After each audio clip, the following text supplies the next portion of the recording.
आज की कहानी है बातुनी कछुआ। एक समय की बात है। एक जंगल में तालाब के किनारे दो हंस रहते थे। उसी तालाब में एक कछुआ भी रहता था। कछुआ बहुत बातूनी था। तीनों बहुत अच्छे दोस्त थे। एक साल बारिश नहीं हुई और अकाल पड़ गया। पूरे बरसात के मौसम में बारिश की एक बूंद भी नहीं पड़ी थी। तालाब का पानी भी धीरे धीरे सूखने लगा था।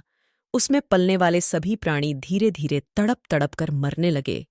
एक समय ऐसा आया जब तालाब का सारा पानी सूख गया। इस गंभीर समस्या के कारण कछुए का जीवन भी संकट में आ गया। उसने सोचा कि यदि मैं इस तालाब को छोड़कर कहीं और नहीं जाऊंगा तो मेरा जीवन भी समाप्त हो जाएगा। वही हंस भी इस संकट के कारण अपने मित्र की चिंता करने लगे और इस समस्या से निपटने के उपाय सोचने लगे। दोनों हंसों ने नया तालाब खोजने का फैसला किया और कुछ ही दिनों में उन्होंने एक नए तालाब की खोज कर ली। एक दिन हंस कछुए के पास आए और बोले, मित्र, इस तालाब से 50 कोस की दूरी पर एक बड़ा सरोवर है जिसमें बहुत पानी है। वहां तुम आराम से रह सकते हो। यह सुनकर कछुआ बोला, 50 कोस दूर? मुझे वहां तक पहुंचने में ही महीनों लग जाएंगे। वहां पहुंचने से पहले मैं बीच रास्ते में ही मर जाऊंगा। दोनों हंस आसानी उड़कर उस तालाब तक पहुंच सकते थे, लेकिन कछुए के लिए यह संभव नहीं था। काफी सोचने के बाद हंसों को एक तरकीब सूझी। उन्होंने कछुए से कहा, हम लकड़ी का एक टुकड़ा ले आएंगे, तुम उसे बीच में से मजबूती से पकड़ लेना। उसके सहारे हम तीनों उड़कर नए तालाब तक पहुंच जाएंगे। लेकिन हंसों ने कछुए को यह चेतावनी भी दी, मित्र, चाहे कुछ भी हो जाए, तुम अपना मुंह मत खोलना। अगर तुमने अपना मुंह खोल दिया तो उसी क्षण तुम आसमान से नीचे धरती पर गिर जाओगे। कछुए ने हंसों की बात को मान लिया और कहा कि वह अपना मुंह बंद ही रखेगा। अगले दिन हंस लकड़ी लेकर आए।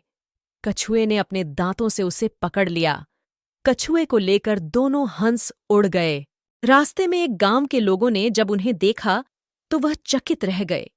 वे चिल्ला चिल्लाकर एक दूसरे को यह अद्भुत दृश्य दिखाने लगे। नीचे हो रहे हंगामे और शोर के चलते कछुए की नजर गांव के लोगों पर पड़ गई।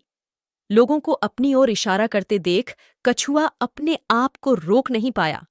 वह अपने दोस्तों ने दी चेतावनी को भूल गया और खुशी से चिल्लाया, देखो दोस्तों, कितने लोग हमें देख रहे हैं। उसने जैसे ही कुछ बोलने के लिए मुंह खोला, लकड़ी छूट गई और वह जमीन पर गिर पड़ा। इतनी ऊंचाई से गिरने के कारण उसे बहुत चोट आई और उसकी मृत्यु हो गई। इस कहानी से हमें यह सीखने को मिलता है कि हमें जब भी बोलना हो तो हमें समझदारी से बात करनी चाहिए। बिना सोचे समझे कहीं भी बोलने से परेशानी हो सकती है। धन्यवाद दोस्तों, इस प्यारी कहानी को सुनने के लिए। अगर आपने यह कहानी पसंद की हो तो कृपया लाइक करें, शेयर करें और हमारे चैनल बी हाइव टून्स को सब्सक्राइब करें। और हाँ, बिल्कुल न भूलें बेल आइकन पर क्लिक करें ताकि आप हमारी आने वाली कहानियों से कभी भी वंचित न रहें। फिर मिलेंगे एक नई कहानी के साथ। धन्यवाद।